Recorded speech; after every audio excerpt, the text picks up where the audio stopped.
Well, thank you for listening to another one of our podcasts. I'm Ronan. My partner in crime is Phil.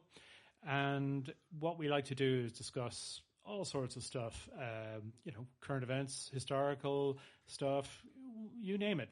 And one thing that's important to note that everything we say or state is, to the best of our knowledge, correct. But obviously, it's our own opinion.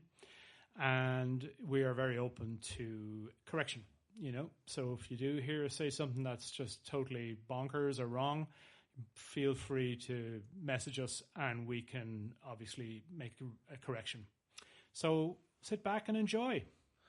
Okay, cool. So we just wanted to clear up one thing about last week. We were talking about antibiotics. And you were just mentioning me there that we didn't really clear up when it comes to the agricultural part of the food group that gets into our system through the food group.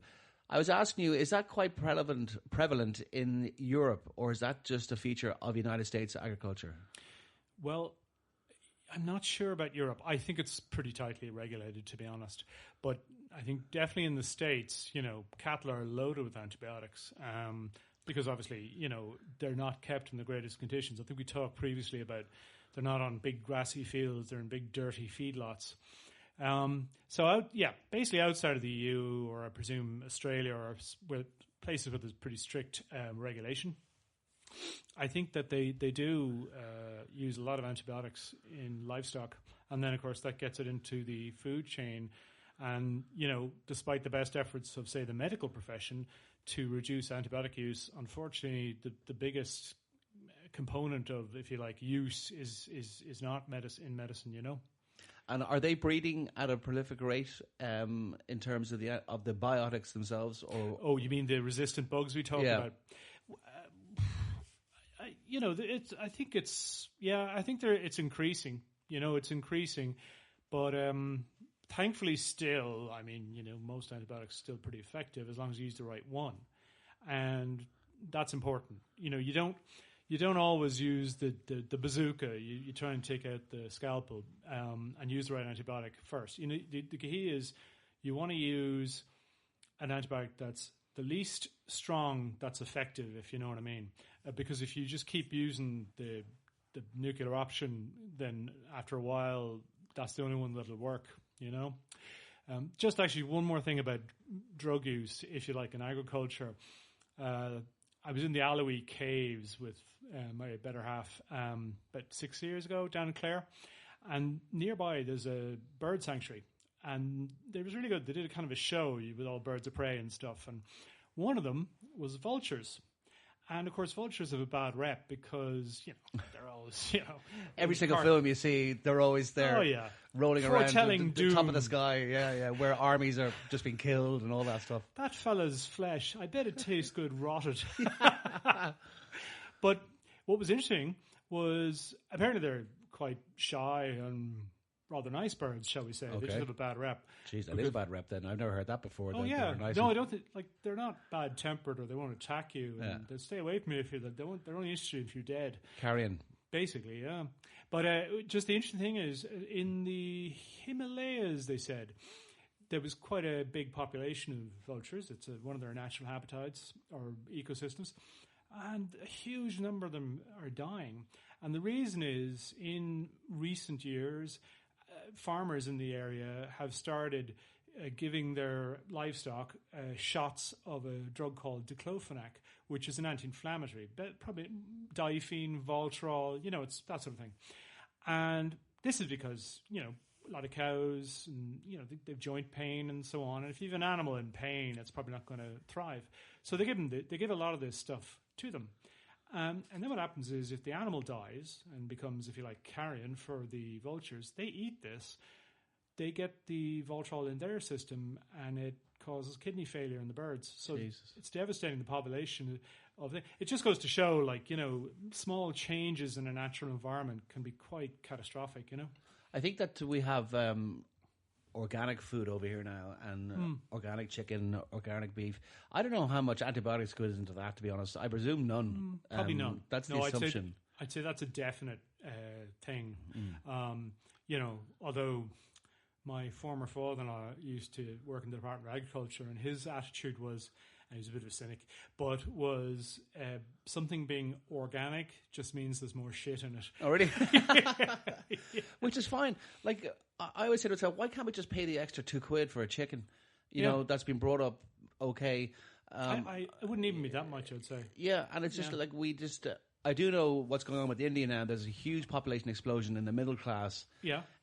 Because India has been lifted out of poverty. And yeah. they're not adverse to beef as we would sometimes believe. You know, the way like sort of cows are holy and all that type of stuff. Now, when I was there, I was in Gujarat at the time that there was prohibition on at the time. That's how long ago. And they wouldn't eat chicken, or they wouldn't eat meat, but they had a very hard cheese, which was like a meat substitute that they used to put in the curries, which was beautiful. Like so it would be very chewy cheese. But however, they are starting to eat a lot of meat. The Chinese also, they're eating lots of beef now. And pork, don't forget, they eat a ton of pork. So we have 2.5 billion people who are going the same route as the European Union and the United States, which is 800 million people put together, who are now going the same route. And, you know, people say they shouldn't, but then I always say to myself, that's what we did. We were a very backward country, and then we did all this. So why shouldn't let the Chinese and the Indian do it? Like, we can't really... And I mean, it doesn't matter what we say, they're going to do it anyway. They're going to do it anyway, yeah. They're masters of their own destiny. Yeah, well, that's a real shame about that when it comes to birds like that. But yeah, I suppose, the onus, as you were saying, the onus is on the consumer really now to in pick. The States it is. Is it? Yeah, well, just to say, you know, you hear a lot of chlorinated chicken, and particularly in the UK press, because by being out of the American market is hoping that UK being out of Europe means that they can start importing their food stuffs like chicken to the UK. Yeah. And they can't at the moment because, you see, what you're saying, it's almost, you can't eliminate salmonella from raw chicken. There's always a risk of it. And that's why, you know, they say, you know, make sure when you're handling it, don't put cooked food down on the same surface or wash your hands really well, because it's, you know, it's highly contagious. But the story is in Europe, they're expected to keep the levels low, so they have to improve the conditions that the chickens are raised in. But in the States, at the same time, they say, no, you try to avoid salmonella, but they're not too strict about it. And they, you know, have these massive battery farms pumping out chicken like you wouldn't believe. And it's impossible to keep them salmonella free. So what they allow them to do in the States is literally wash the chicken, wash the cooked, you know, the prepared chicken or whatever, raw chicken, with the sort of basically a bleach, you know, that's what the chlorinated chicken means. And the other Does the chlorine kill the bacteria, or is it just purely to make it look white? Well, there's probably a bit of both, actually, wouldn't it? Jesus. I presume. Yeah.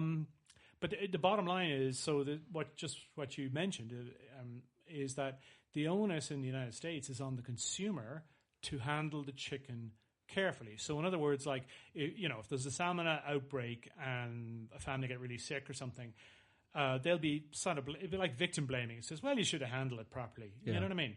Whereas in Europe, that would be taken much more seriously. You know, it'd be traced back to the farm. They'd be inspected. They might be closed down.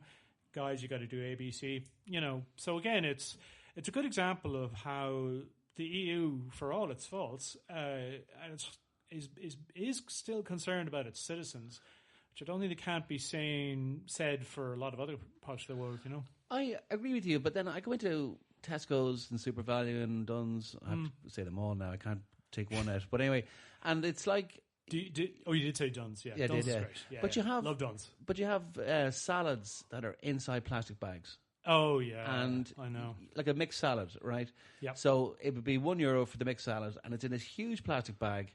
And I'm thinking to myself, okay, I understand why you're doing it from a health point of view. Yeah. But you know, like to keep it fresh and so on, to keep it fresh and all that stuff. And I always think it's a very one thing that bugs me, and I'd love to do this one day, is have a day where the entire world didn't buy carbonated drinks, okay? Oh, you mean, so the bottles and so on, yeah. Because the genius about the recycling that we have here is that the onus is put on the consumer to recycle. and huge corporations know damn well they're using PET plastic, Yep. single-use plastic.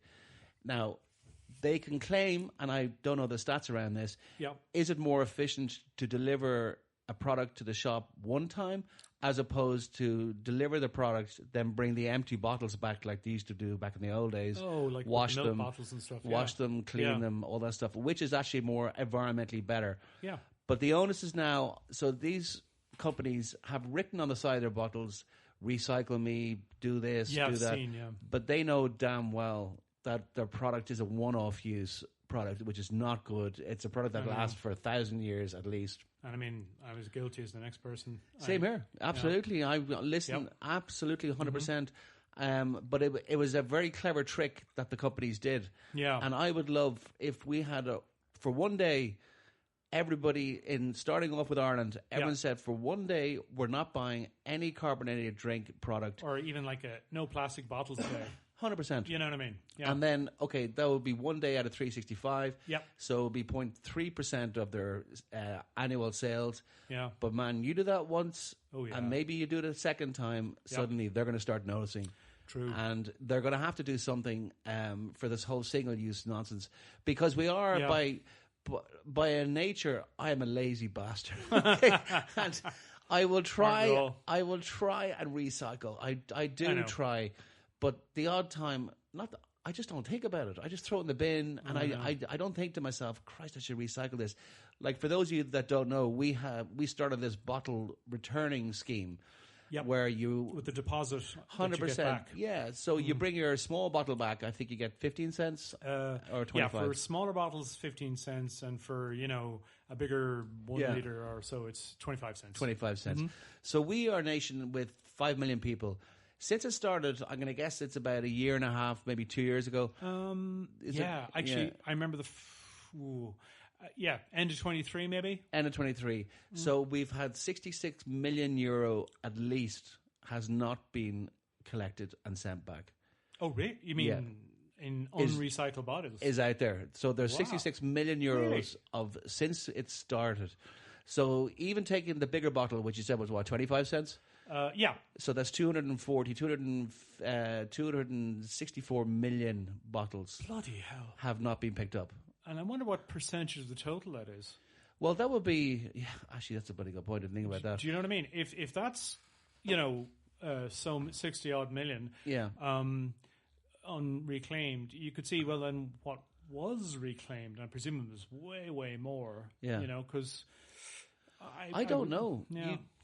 You say it's way more. It's kind of... well, I mean, I'd hope it's way more. You know what I mean? Yeah, I would try and find out the stats for that for next week. That'd be interesting to find out. But it's just...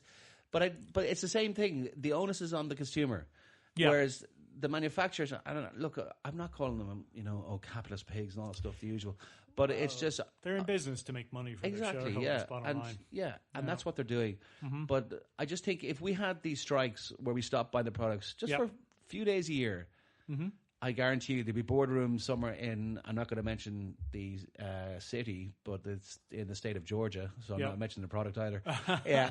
I guarantee you if they've missed 4 or 5 business days of their products not selling, they'd feel it, and suddenly somebody would get their ivory, one less ivory back scratcher for the CEO. Somebody would get their ass fired, Actually, speaking of Georgia, Jesus, what was... we were talking before this as well. We were talking about revisionist history. Oh, yeah. The statues coming down and mainly Confederate statues. Yeah. Which I didn't know, but a lot of these statues were put up way after the war. Oh, yeah. Yeah. I thought they were generally... The war finished in 65. 1910s, Yeah. I genuinely thought the war finished in 1865 and the statues went up around, say, 1870, 72. But it wasn't until about 1910 a lot of these statues I was surprised to hear that too, actually. Yeah. Which does undercut the, if you like, revising history, because it wasn't really the history. It wasn't, you think the history would be reflective of the time it happened. Yeah. So if you got a guy being celebrated in a bronze statue, if it was at the time... unless the guy was a proto-Hitler or something, maybe leave the statue up. But yeah, something thrown up by essentially a bunch of racists in 1910 or something, Yep. and which has forevermore been the middle finger to any black people living in that area. Yeah, I have no problem with that coming down. Do you think it's? I understand what you're saying about that it's two fingers to maybe black people. But I do understand that. But I was actually, both of us were at Gettysburg. Yeah, that's right. It was very interesting. Pennsylvania, was it? Yes, it is. It's in southern. It's just near the border with Maryland. I think. Yeah. And they have a large statue of General Lee, and General Lee is down the end because the battle was the Southern Army had to cross this huge amount of land up to a ridge where the Union Army was. That's right. To be honest, it was I was very shocked that Lee did it because it was a real suicide job. But one of his generals, was it Longstreet or Jack Longstreet? Okay. He said, "Sir, this is insane," but he had to do it anyway. I suppose they had no choice, did they? They did have a choice to walk away, but he said that on the third day, which was July the 3rd, he said that if we were to lose now, he said, I think Lee thought the war would be over if he was to lose now. Sorry, if he was to walk away. Oh, right. Yeah, because they had 2 days where the army was beaten back. Now, they were close, very close. Yeah, because it was a battle by accident. It wasn't supposed to be there. Oh, yeah. They were actually marching north. And they were hoping to probably have a battle further north. Possibly in Washington. You Really? know, yeah, Wow. like that was their plan. They knew that the Northern Army was much like. If you think about New York State had a higher GDP than the entire South. Really? One state. Well, actually, it doesn't surprise me. And I'd say, by the way, it's not far off now today. So the South had to have a quick win, and it had to be extremely quick. So what Lee's strategy was, he said, look, there's no point in them coming down here because I think he probably knew that the infrastructure, the numbers, they had all the immigrants coming off the boat straight into the army. So Lee probably knew that. So that's why he wanted a decisive victory up in Washington, and he marched his army north to try and have the battle up there, take over Washington, and then the war be over. Now, they probably would have given it back. Or they were sowed for peace or whatever. Yeah, they'd have probably given it back and said, look, we can do this anytime we want, you know. Yeah. So... just leave us be in our Confederate States of America. His statue is there. And there's a statue, just for those who've never been there, I think every state that fought has put a statue up. So it's like a circular field. So as you're driving around or walking around... Oh, yeah, you need state, a car. It's a huge site. Yeah. We drove around the perimeter. That's so we right. started on the Union side, and then we drove around the Confederate side. It's very interesting, yeah. I took a picture of it, and I sent it back to my family, and I won't say what family member, but some member... I think I can guess. some member sent back to me, Jesus, was that where Michael Collins was, or De Valera? and because it was a picture of cannon going out of a forest up to the Northern Ridge, where the Northern Army was. And I said, no, it's the American... Well, I'm sure it's easy to confuse Bale na Blah with rural Pennsylvania. and cannon. And I sent back, no, it's the American Civil War I'm at, not the Irish Civil War. Of course. So they have those statues up, and generally, you know, I think it's very unfair. Generally, is it's controversial now, but I kind of vilified. Yeah, well, he said himself that the reason, and I've had arguments with people about this. He said the reason he was offered the Northern Army first. Oh, yeah, that's right. When the war started. But he decided to throw in his lot with because he said that technically the North is invading his state, Virginia, and he was a Virginian first and an American second, so to speak. So, by the way, I think a lot of them are like that. You know, state first, state first, second. Federal second. Yep. So it was very surprised when he turned it down. Lincoln was. Yeah, well, it was kind of like because he was the best general what was the place that they all train? What's it called? A famous place. Oh Lord, West Point. West Point. That's the kind of Army Academy. Academy, and I think he'd fought the American-Mexican War in '36 and all. Yeah. So he'd was been that Pancho Villa. I don't know. That might have been later, actually. Yeah, I don't know, but they'd all fought in that. Okay. So they actually knew each other. A lot of them. I'd say they did. Yeah. But he was offered that army. Now, I have argued with these people, and they've said, no, he was a pro-slaver. And yes, he was. Well, yeah, he was a pro-slaver. But I don't know that his statue is an FU to African Americans. Now, that's very easy for me to say as a white Irish guy. But well, that's what I've heard from many kind of African American commentators who talk about this. No, it's not even. I don't think any of them object to his statue on Gettysburg battlefield, because that is, again, well, he was a major part of that history, so it's only right, you know. But I think the point being is that, but if it's a statue of General Lee that was thrown up in 1912 by a bunch of Ku Klux Klanners in a small town, and you know, it's obviously, you know, to intimidate the black population. Point. That's what I mean. So if it's something like, a good example, by the way, of this is after World War II, Germany really put the hammer down on any sort of you know, my hobby, I build model planes. If you take pictures of them, you know, put up them on social media, you probably best to blur out, put a circle over the swastika on the tail. Wow. Because some country, you know, you might get the post taken down if there's people complaining. You can't, for example, put a swastika on a model airplane in Germany. So if you built a model of the Hindenburg, which with the swastikas on the tail, you would purposely leave the swastikas off, would you? Well, no, you can put the swastika on, but it's very easy when you do the photo, quick photos, you can just put a little blurry circle over it. Wow. But is that not leaving out a huge part of history that it was considered such an amazing form of air travel? Yeah. Not domination by the Germans. Well, actually, probably engineering they probably dominance. Want to dominate airship.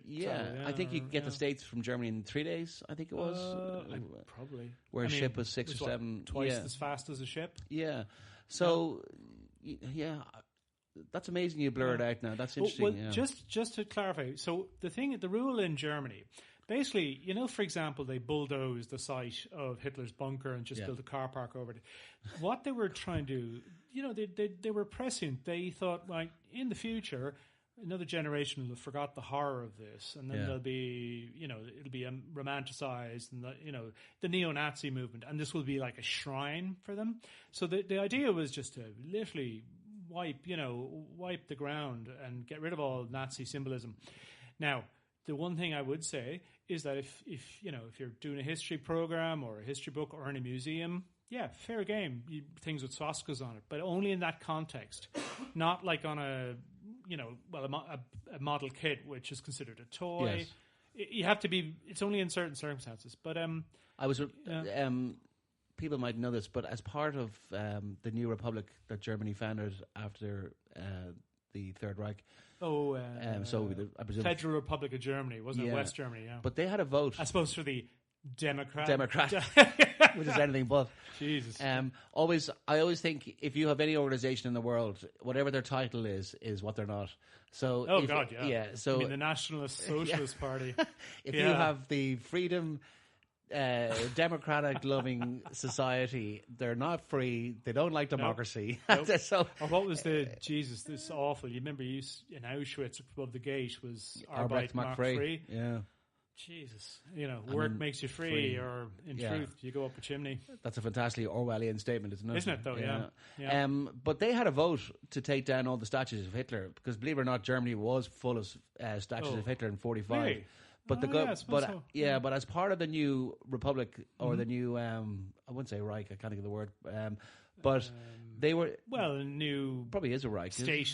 They were given the opportunity to vote, and the vote was to take down all the statues. Oh, okay, well, that's democratic. At least. So they all said vote yes. So I see when I see slavers in Bristol getting their statues pulled down. Oh yeah, in universities and so on. Well, there was one specifically Cecil Rhodes. And Rhodes, I think, is still up, but they want his taken down now. These are philanthropists who made their money in misery. Your man in Bristol put a lot of money into Bristol City, obviously, and they put a statue up for him at the time of his death. And then that got pulled down and thrown into the river as evident, like, why are we glorifying people like that? Now, I'm a great believer when it comes to history of looking. It's very easy to look at the context of now, looking back.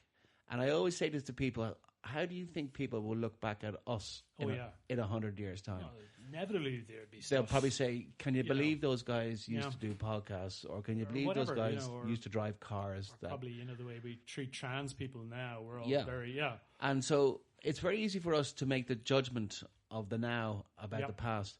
But if you take an example like Bristol, this guy made his money from slavery, and he put a lot of money into the city and built old buildings and probably helped the poor and all that nonsense. But all that shite. All that shite, yeah. But he probably he made misery for thousands of people, and probably a lot of people died. Yeah. Well, they kind of divorced their worlds. I mean, like, all that stuff happened in Africa. So what? But England, that's important. There was no universality of human rights, shall we say. Sure. Yeah. There is one thing, though, is that when Wilberforce had the vote in 1807 to stop the slave trade. Oh, it came to, a vote in Parliament? It wasn't slavery, it was the slave trade. Oh, right, transporting slaves, I suppose. Yeah. And it was 1807, and very much so what happened was, it's very much like the gun lobby in the States now. Oh, yeah. Not the gun lobby, everyone knows it's wrong, but no one had a chance to vote on it. Yeah. So or maybe hadn't the guts to stand up to it. Exactly. Yeah. So when he put it through in 1807, he was kind of thinking, "Jesus, will we get this through or not?" It won by 90-10. Oh, really? Oh, yeah, wow. That much. So that's a super majority. Super. So everybody knew it was wrong, but no one had the guts to call it out. Yeah. To say the slave trading is wrong. I don't know if did I ever tell you the story about Amazing Grace? No, I don't think. Did you? Well, tell me again. It was written by a guy called John Newton. Okay. Very interesting guy. I'd really sort of recommend people. Like, we've all heard the song Amazing Grace. Was he Isaac's younger brother? Yeah. that saved a wretch like me. I once was lost, but now I'm found. That was written by a slave trader. Oh, really? Okay. Yeah. What John Newton was, he was one of the biggest slave traders in Bristol, or in England at the time. And he went on a voyage, and about halfway across, they threw 100 slaves off to rebalance the ship. Or probably because maybe they were sick and they didn't want disease to spread. Christ. And so he saw this, and he said to the skipper, he says, "What the hell are you doing?" He says, "Oh, we always do this. We need to rebalance and stuff." They literally saw them like cattle. Cattle, yeah. And so John Newton just could not believe it. So he came back to, actually, he landed in Bundoran, up in Northern Ireland. Really? Or up in, not Northern Ireland. Belfast. Or Donegal. Yeah. Yeah, he landed there, and then he dedicated his whole life to getting rid of the slave trade. And every penny he did, he put it into it. He backed William Wilberforce. He sold everything he had and technically gave it away. So in other words, he was a slave trader. He was, but he kind of had a conversion. On the road to Damascus? Or whatever. St. Paul. Yeah, but it's kind of like But what he said to, like, if you think about the song "Amazing Grace" that saved a wretch like me. Yeah, so I once was lost, but now I'm found. Wow, and so it's he wrote this beautiful song as well. A lot of people don't know about the origin of the song, but I was fascinated to read about it. Now, so that's the context of the time I'm trying to explain. Now, we had an incident over here where the Berkeley Library in Trinity College, a student by the name of Lyons, I can't think of her first name. Okay. She found out that Berkeley, for those who don't know, Berkeley was very important in the Enlightenment movement. He spoke on behalf of the church not against the scientists, but with the philosophers and things like that. He was a very important aspect of it. Okay. Because he wasn't like, damn you to hell. It was like, well, what about God here and stuff? So he made people talk, which is very interesting. However, he had a school in the Caribbean that educated slaves. Oh, okay. Yeah. So this woman found out about him, that he educated slaves, and his name has now dropped from one of the big libraries in Trinity College. He studied in Trinity College himself, obviously back in the time, but his name is now being removed. Oh. Now, because of the association with slaves. With the slaves, yeah. Yeah. Now, there was an article in the paper saying that because his lack of knowledge at the time is not an excuse, or his lack of the context of what he was doing was not an excuse. But you must remember that before the Bible got rewritten, every time you see the word servant in the Bible, that actually is slave. Oh, really? Yeah. They just changed the name to Makes servant. sense. Of course, yeah. Because when you think of servant, you see some dude in Downton Abbey or something. Yeah. But like Plato was a slave. Yeah. So to be a slave at that time they were the fourth level of society. Yeah. But if you were a slave, at least you were guaranteed shelter, guaranteed food. Not saying it's right. I'm just saying. Of course not. Yeah. So therefore, and the trouble is, yes, maybe the majority were treated well. Yeah. But if you weren't treated well, tough. Yeah. There's no comeback. So what do you think about him getting the name ripped from the library? I don't like that. I tell you my feeling on it. And this is the trouble, you see, as we've touched on so many times in the world today. You're either one extreme or the other. Yes. So one extreme is, screw you, so odd if he was a slaver. That's the name and leave it there. And then obviously there's another crowd say, no, anything remotely touching slavery, out with it, Yeah. And I've heard a few people saying, well, maybe we should leave the statue there, shall we say, for the argument of statue, but put a plaque on it that explains the controversy. Yeah. That say this individual obviously is historically significant, but to many he is problematic due to his attitude towards slavery or whatever. Mm-hmm. So you put it in context, and then I think you don't have to be like, annoying everyone by tearing stuff down. I think the irony is that indeed putting it back up. Yeah, I think the irony is that if his name had not been on the library, then Miss Lyons wouldn't have done her research, and she wouldn't have found out about who Berkeley is. She wouldn't have learned about the slave trade in the Caribbean. Whereas if the library was John Smith Library, who just didn't really do anything, would she actually research him? So the irony is that the history is now lost because she was the last person to educate herself about this man named Berkeley. Not saying the last person, but when we passed the libraries. When I was there, I remember saying, who is this guy, Berkeley? Because there's no mention of him anywhere. Well, no. Well, the actual library was called Berkeley, so I was saying, okay, well, who is this guy, Berkeley? So right. So now it's not called Berkeley Library. And so passing by now, so that's why I know him from the Enlightenment and stuff like that. But now passing by, it's a library with no name, and it's... And like, to my mind, there's a simple solution that should satisfy most people. And that's, okay, you take his statue down or whatever, or maybe take his name off the thing, but inside the door have a big sort of display or his, a big plaque on the wall explaining the situation that, look, this man Berkeley, he's the founder of the thing, but because of his association with slave trade, in modern times, he's problematic, Because, yes, what I hate is erasing history. I do agree. Rare exceptions, of course, is the Germans and the Nazis, because that was such a aberration. And also, do you think there's a danger, though, if you do that Hitler will be lost? So therefore, people will say, well, if there is no plaque or a statue, the school children, as you say, the school children would go to that car park that used to be the bunker. Yeah. Now they're at a car park. And when they grow up and they're older and they have their own kids will just walk into the car park and say, here's a car park in the middle of Berlin. Whereas I think that was their intention. Really? I mean, not to erase the man, but just erase signs of his presence from daily life. Yeah. And like there's plenty of other stuff. Like I haven't actually been to Berlin, or indeed I might hoping to maybe go to Vienna. But a lot of these German cities have these enormous, essentially citadels.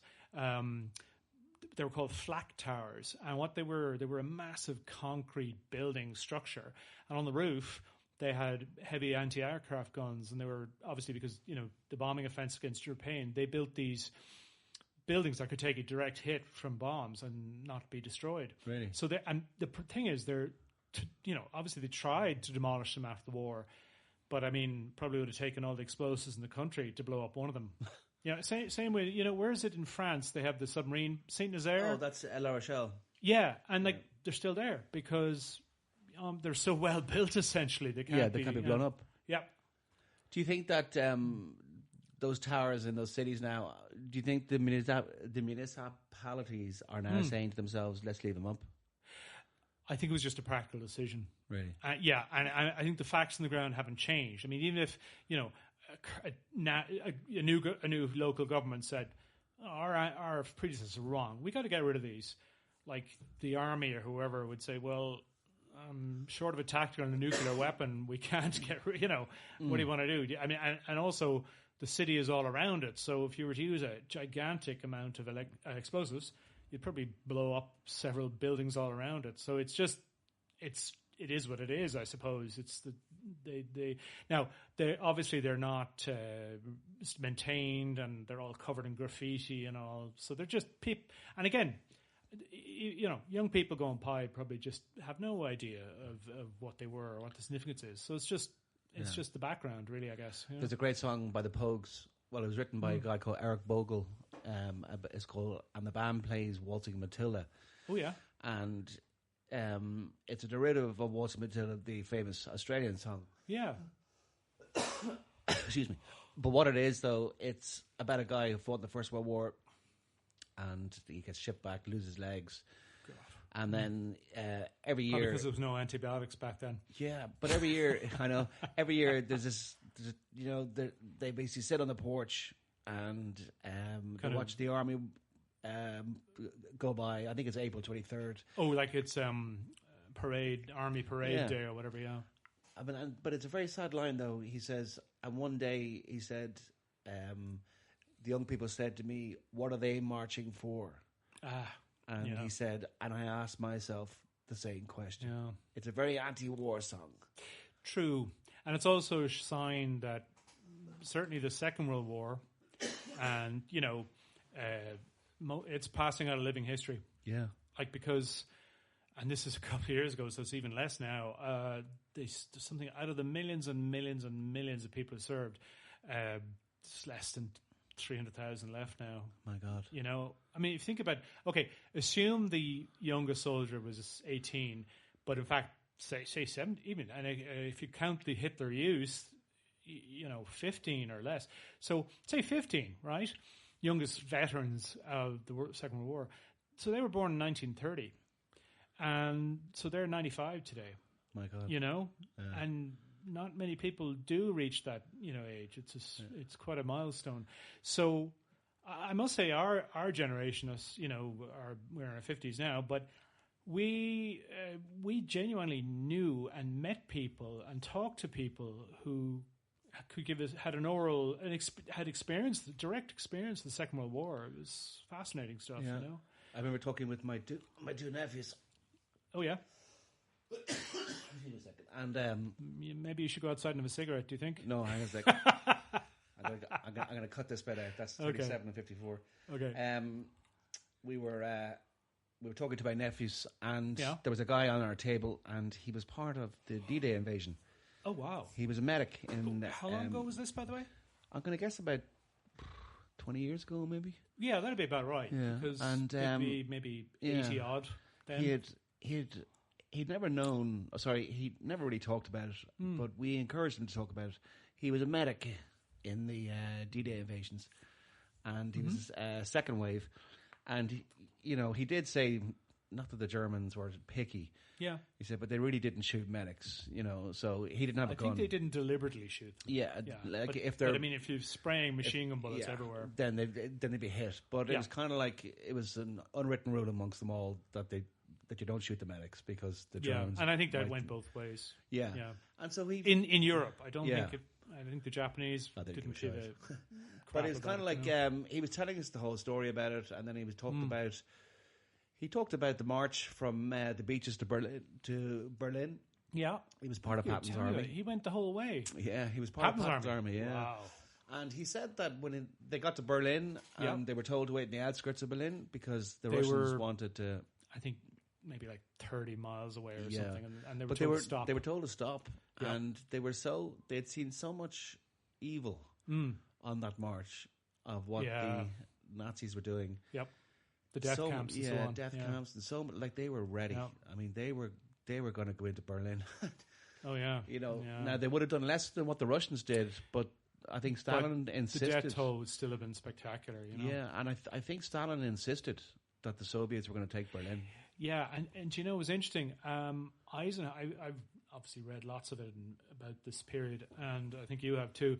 But Eisenhower in particular, well, his public statements really was quite rational. He said, you know what, look, they're defeated. This is just a point on a map. You know what I mean? And so it's kind of lost all significance to us, really. And by the way, we're going to get half of it according to the Alta Agreement. He knew that. And he said, why should we lose potentially 100,000 men fighting for it? Yeah. Because I think the death toll, you know, among the Red Army and the Germans was huge. One of the, you know, massive. Yeah. It's possibly one of the best war movies I thought ever was called The Downfall. I can't think of the German now. Oh, it's, Downfall. Downfall is the English name. In the Hitler bunker. Yeah, from That's very good. April 20th, which was Hitler's birthday. Yeah. To April 30th, which was the when Hitler shot himself. Yeah. It's a remarkable, nearly a documentary, because your man Bruno Ganz, is it Bruno Ganz that plays Hitler? Oh, I think you're right. He died actually not long ago. Yeah, and he plays Hitler. Oh my God, extremely good. You just look and you go. I mean, he looks like him too. He does, yeah. Which maybe not a compliment, but you know what I mean. I'm sure. Everybody goes out in public. He always shaves anyway. Well, I'd say he's a different hairstyle, and doesn't have the hair combed over, or the little square mustache. Yeah, exactly. But he was like, that film itself showed the losses that happened in Berlin, the desperation. Yeah. And it was a tragic thing, that the Germans started defending their own home country as a raison d'etre for war. Oh yeah. So they knew they were beaten. The borders were. Yeah. They were fighting to protect their own home. Yeah. Their which is nearly nearly the folk, worst. I suppose their children. Yeah, which is nearly the worst form of fighting, because now you're a Nazi fighting for your home country, that you don't want another country to come into your home country, especially after what they did. Yeah, and I think, by the way, a lot of the more older veterans in the German army were sort of quite prescient. They said, like, well, we kind of did this, you know, what's it Bomber Harris said, if you sow the wind, reap the whirlwind. Yeah. They knew. I mean, those guys, I've seen interviews of people who fought in the Barbarossa and the Russia campaign, Eastern Front. You know, they were saying privately among themselves, we better win this thing, because if these guys come back and beat us, we're in trouble.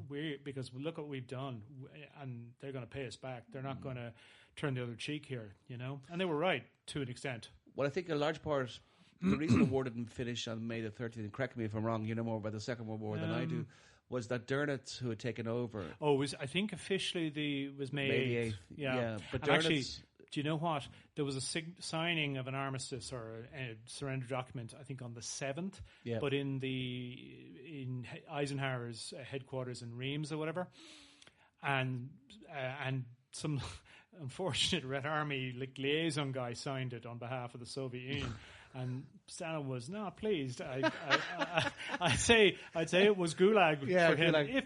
If he was lucky. If he was lucky. Yeah. And that's what they sort of had another ceremony the next day. So officially May 8th, I think Dönitz wanted to get as much as the German army over to the west as possible. And I mean, that went across the board. Every soldier, every officer, everyone's still who had a few trucks and men under arms fought their way west. And so he was biding time for those 8 days to get the German army from east to west. I think so. Yeah. And also, I mean, you know, people forget he was the last Führer. He was the second and last Führer or leader of the Third Reich. So, you know, he was a Führer, technically, was he? Well, I think he was. Yeah, Führer's leader. I mean, the title Führer, you see, in pre-Nazi Germany and now in current Germany, the prime minister essentially is the head of parliament or head of government, is the chancellor. But they also, then you see they have a president, a bit like we do. So it's a head of state. But what he did when Hindenburg died in 35, thereabouts, early on in the Hitler era, he just decided, no, I'll tell you what, I'm going to merge these two. So it won't be chancellor anymore, and there'll be no more president. I'll be Der Führer. Amazing. Yeah. So one of my favorite stories in the Weimar Republic is a guy called Otto Wels. Have you heard of him? You probably haven't. Maybe, but I can't think of it. A lot of people haven't, because I hadn't until I did the research on him. he was the last guy to stand up to Hitler, and it's a fantastic warning about the destruction of free speech. Did you say he was the last sort of opposition politician? That's right. Yeah, now I think. And he was. It's a fantastic. It's a fantastic thing for people who are advocating rules to do with free speech. Oh yeah. And what Wels did in the Weimar Republic was a good thing. He brought in laws saying that you couldn't say anything bad about Jews. So you couldn't say there's a Jew, bad Jew, and all that stuff, or blame Jews for things. I suppose you'd call that a ban against incitement of hatred. Incitement of hatred, great idea. Yeah. However, what happened was yeah. that when Hitler burnt the Reichstag down and then enacted the civil laws, he used the exact same rules. Yeah. And he said, now you can't say anything about Aryans. Yeah. Now, if you think it, you're not born Jewish, you're born Aryan. Yeah. Aryan is blonde hair, blue eyes. You can convert to... Oh, they considered the Japanese honorary Aryans, by the way. Yeah. Yeah. And so Otto Wels stood up to Hitler in the new parliament, and he said, you can't do this, you know. And Hitler just smiled at him, and he said, it's a famous line from Friedrich Schiller, he said, late you come, but still you come. And he smiled and sat down. And basically Wels knew the exact laws that he had made as a good person. Yep. And this is the danger I've been corrupted, if you like. Yeah, and this is good point. This is the danger of good ideas. Yeah. That you always have to think, if the other side gets them, what can they do with them? And that's why I'm a huge advocate of free speech myself. Me too. I really don't like restrictions, because I just think what Otto Wels did, he was trying to be good by not being anti-Semitic and but what not you're hating saying Jews. is, if you bring in restrictions on well-intentioned restrictions on freedom of speech or expression, it can be corrupted and turned around. I mean, just, you know, the current political situation in the States is like that. I mean, I'm amazed the Republicans are behaving in the way they are, because what goes around comes around. It's like, and in fact, not that I like to agree with the guy, he's not a very nice guy, Ted Cruz, you know, the senator from Texas. See? You know, who buggered off to the Caribbean when the rest of Texas was without power after a winter storm. Why would you say there's no power? Listen, hey, you plebs, I'm out of here. I'm out of here, yeah. But the thing was, he was on a sort of a podcast himself, possibly, I think his own podcast at the time. Remember, they kind of pressured the networks to take Jimmy Kimmel off the air, and it backfired spectacularly on him. And in fact, you know, in a rare sort of breaking of the ranks with, I don't want to mention his name, you know who, you know, the arsehole in the White House. Winston Churchill. Yeah. Well, he apparently was a bit of an arsehole at times. Yeah. But is that Ted Cruz was like, well, guys, we do this, it's going to come around. And there'll be a time when we're not in the driving seat, and the Democrats will do it to us. Because even though it's wrong, and you know, arguably the Democrats, if they did this sort of stuff pre, you know, this administration, they certainly hit it well, or at least they dressed it up as being nonpartisan. Okay, sure. That's a debate you could have all day. I think all politicians to a degree have faults and corruptions or whatever, but it's just so open and just out there. It's like they're saying the quiet part out loud, like, you know, that, I mean, it's definitely going to... They see it as a victory, you know. Yeah. Like, human beings are very much like that. You know, and of course I'm the same. Everyone has their faults like that. Oh, and yeah. They like to have a... Well... They like to have a... Well, you are. Close. Yeah, you're close, perfect. People like to have a quick victory, you know. They like to explain their quick victory. Like, look how smart I am. Oh, you know, God. I was clever doing that. And as you say, all they're doing is just... They're doing a lot of Wels. And when the wrong person comes along, and I'm talking about the real wrong person... Yeah. This stuff will just be turned around straight back on them, and they'll be there getting Schiller quoted to them, thinking, what the hell did I wrong? You know, and it's... I think what should be the defense against this, right, to prevent sort of laws being misconstrued or used against their initial intent, is something like a good Supreme Court that's answerable. And that's one thing they don't have in the States. It's been hopelessly corrupted by partisan politics. Whereas I think thankfully, in other jurisdictions, I think we have one, the English have one, or the UK has one. I think they are genuinely more independent, I mean, that's what I know. And talking to a friend who is a solicitor, the thing is, I think we were talking about this before, like in America, these courts, they'll just go with the absolute letter of the law, and they don't care about the intent of the law, and they maybe don't take any consideration as to what might be the result of striking down a law or changing a law. Whereas in the UK, Ireland, and other countries, the judges are not stupid. They're sort of saying, okay, well, that a good example is Graham Dwyer. Is that really common law versus common law is a law that it changes all the time? Well, it's case law. In other words, you set a precedent, and but that can change. Oh yeah, because a judge will say, look, this is in the society we live in today, this is what things should be. Yep. And it'll be appealed up perhaps as the highest court in the land. And if they say okay, then that's it. Sure. No, I was going to Graham Dwyer, you were saying. Oh yeah, in this country, Graham Dwyer. Technically, by the letter of the law, he would probably be out walking the street now with his conviction quashed. Why? Amazing. Because there was an issue with like warrants or whether guards had the rights to look at the phone they found. You know what I mean? And that's probably what happened in the States. Whether they said, "Oh well, that's inadmissible now," and despite all the other evidence and everything, you're free to go. And whereas in this country, the judges will. I think it's pretty good. It's pretty nuanced. They'll say, okay, to the letter of the law, this isn't right, and they'll admonish the guards and whoever, and say, you got to. You're on notice now. You got to clean up your act and not let this happen again.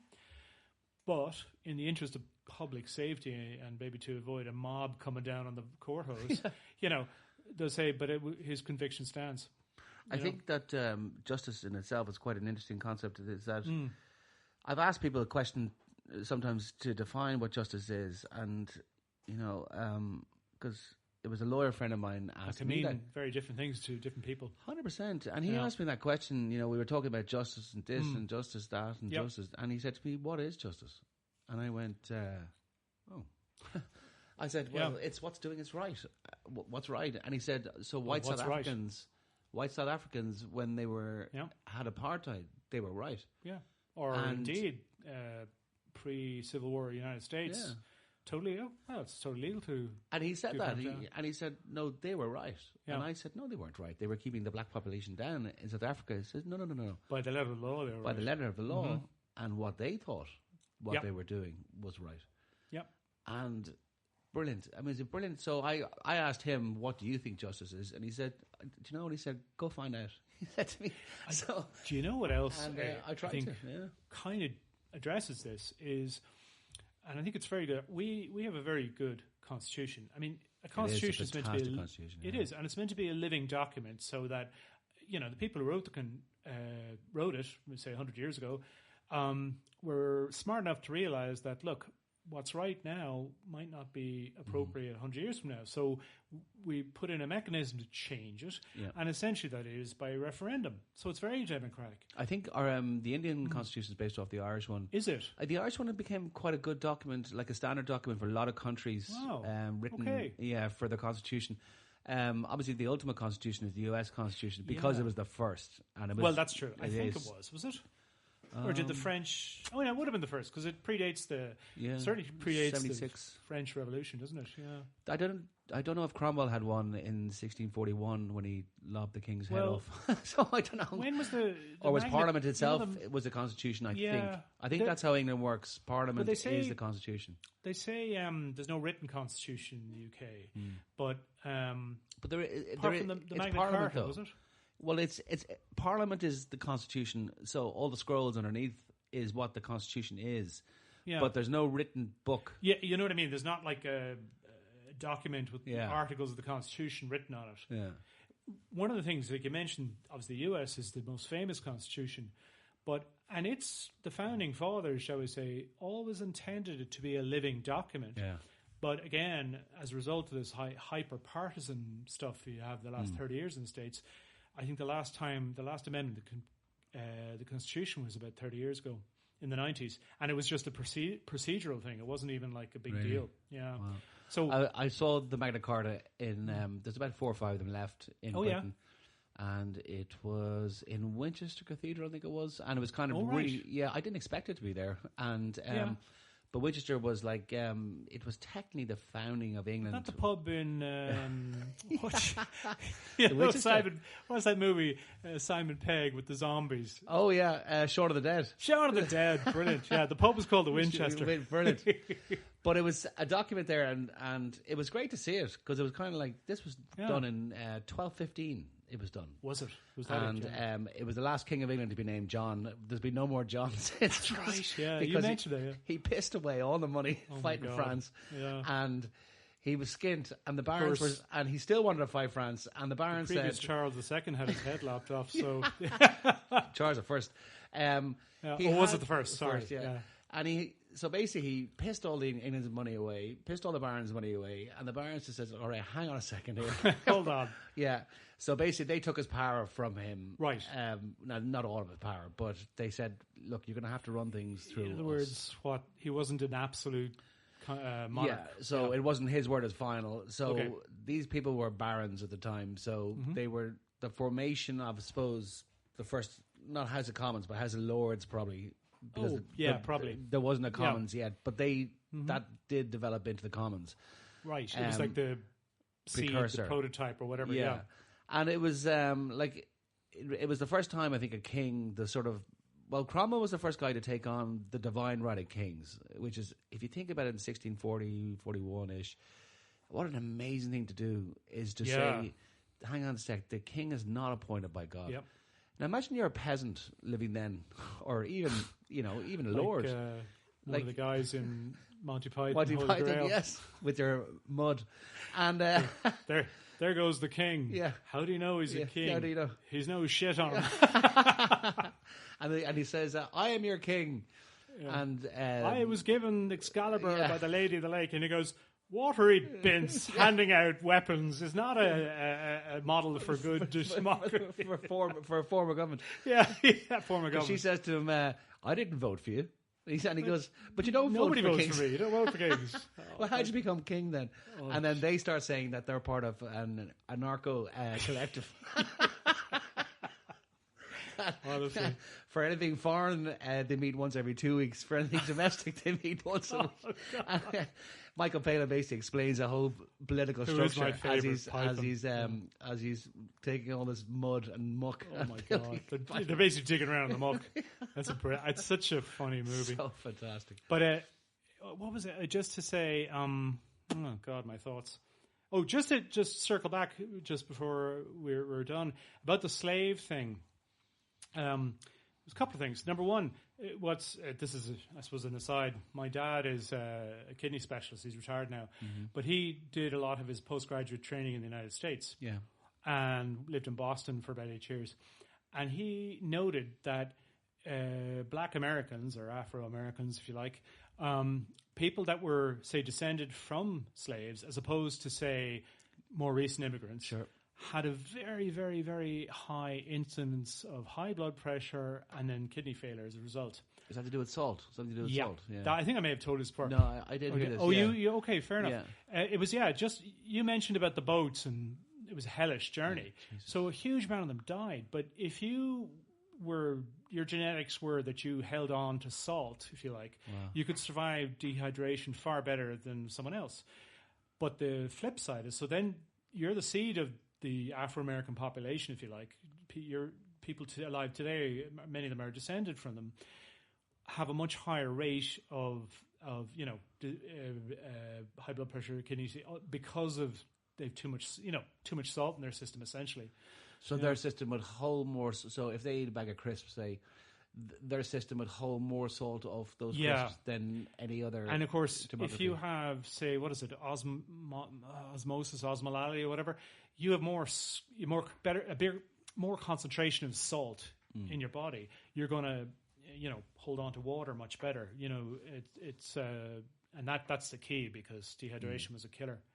Just the other thing before I forget, we were talking about renaming stuff, and basically there's a thing I've noticed this thing where the word slave itself is now like verboten.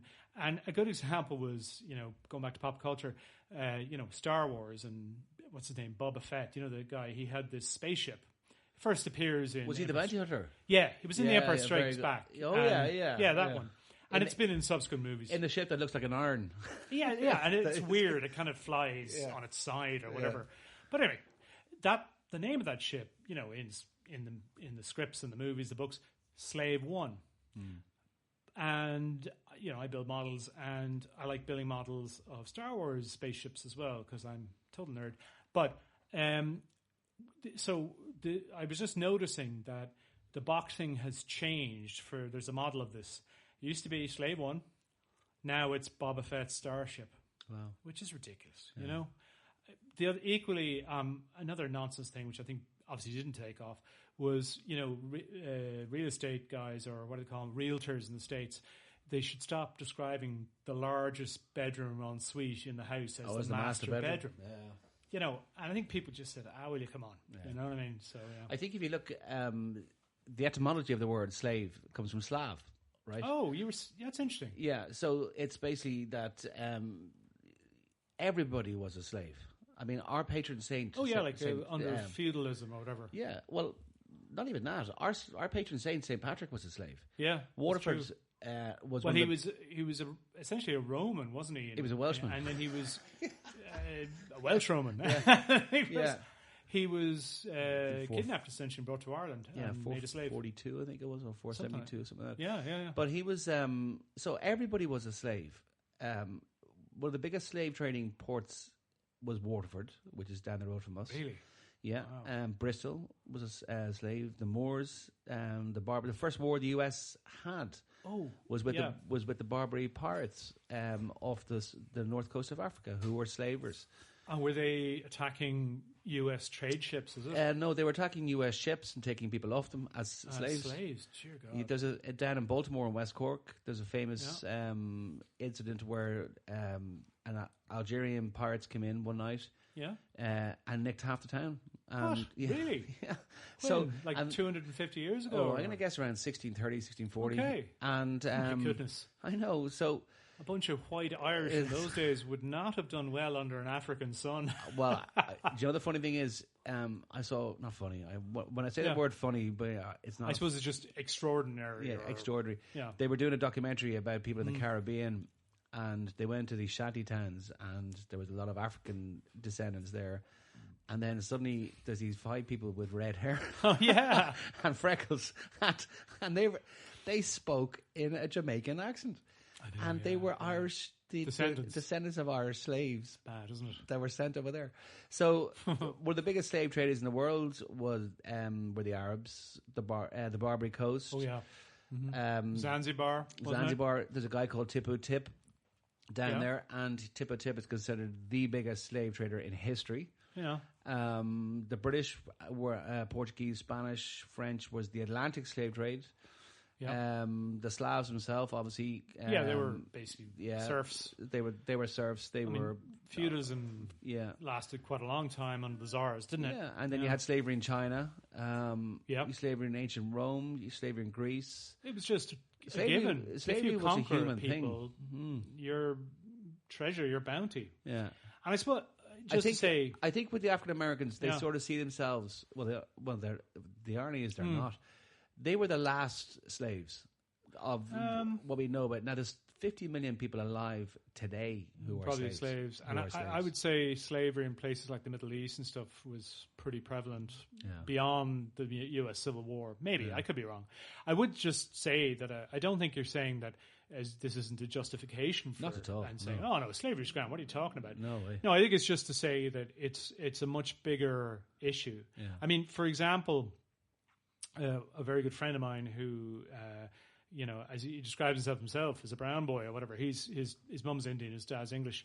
So he made the point that, racism is not just white people against colored people. It's actually like there's other, like if you were say Afro-Caribbean, black, British, boy or something, and you had a Pakistani girlfriend, and she brought you home to the family. Good luck.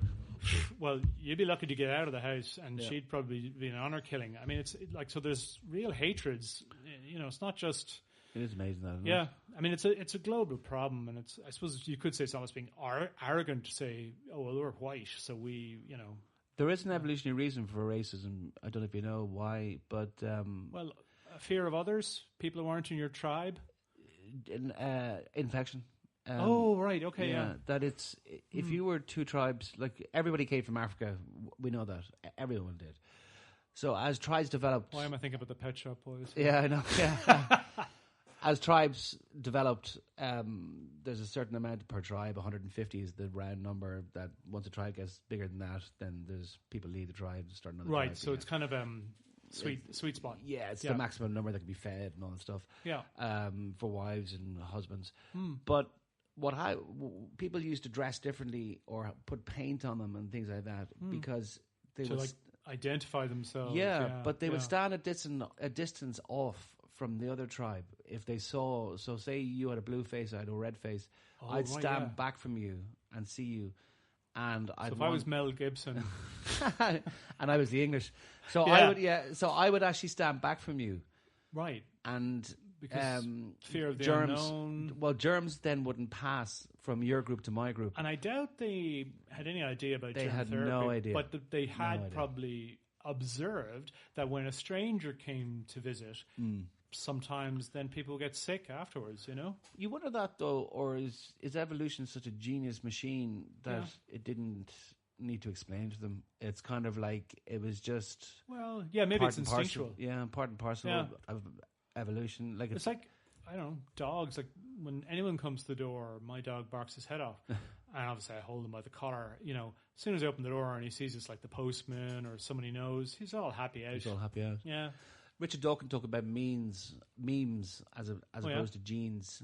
Memes as in... Memory inside the genes. Like if you look at the cuckoo when it's born, to me that still fascinates me when a cuckoo throws out the three other eggs in the nest. It's the first thing it does. Hasn't been told to do it. Its mother has gone. It's obviously hardwired in them, yeah. Yeah, Amazing. Its mother has gone. Obviously, This is so the first chick hatched gets rid of the others. It's basically its egg is incredibly similar color to the other eggs, so therefore the bird doesn't know that it's different. Yeah. It hatches first, so maybe a day. Usually birds are one egg is a day, then it's every day one egg, so it gives the parents time to get everything together. But the cuckoo hatches first, and the first thing it does is throw the other three eggs out. Wow. And I just find that unbelievable. Yeah. I like that. That's genetic. It's ruthless, isn't it? It's ruthless, but it's genetic memory. Yeah. And that's why Dawkins, definitely, Dawkins talked about memes as a genetic memory. Okay. And I think that evolution, when it comes to tribes and the racism that is actually inherent inside us as an evolutionary concept. Yeah. It's actually, I wish there was some other word besides racism, because it's recognition of something different. I remember when I was in India and three of us... I'd almost say fear of others. Three of us got off a bus and we were in this town, and my friend said they probably haven't seen white people here for about 30, 40 years. Yeah, since the English left, maybe. Yeah. Yeah. And all the kids come up to us, playing with us. The women were looking at us, laughing at us. Maybe just laughing at us anyway. The men were just sort of staring at us. Yeah. Now, that's not being racist. We're different to them, and they're curious about that differential. I guess as long as they don't start stoning you or shouting at you and abusing you, then that's just... No, they were just... Your novelty, I guess, They were just curious, you know? And there was... Because we were different, you know? No, absolutely, yeah. Jeez, my head. I can't lose we're thoughts in my head. We're going to finish up there. Probably, because I'm starting to finish things I thought of 2 seconds ago. I know. You need a pen and paper. You bet. Okay, well, that could be a bit serious, that one today. Jeez, well, maybe. Yeah, but hey, interesting. That's the main thing, you know? Okay. All right. Great. Well, until the next time then. Adios, amigos. Take care. Bye. Bye.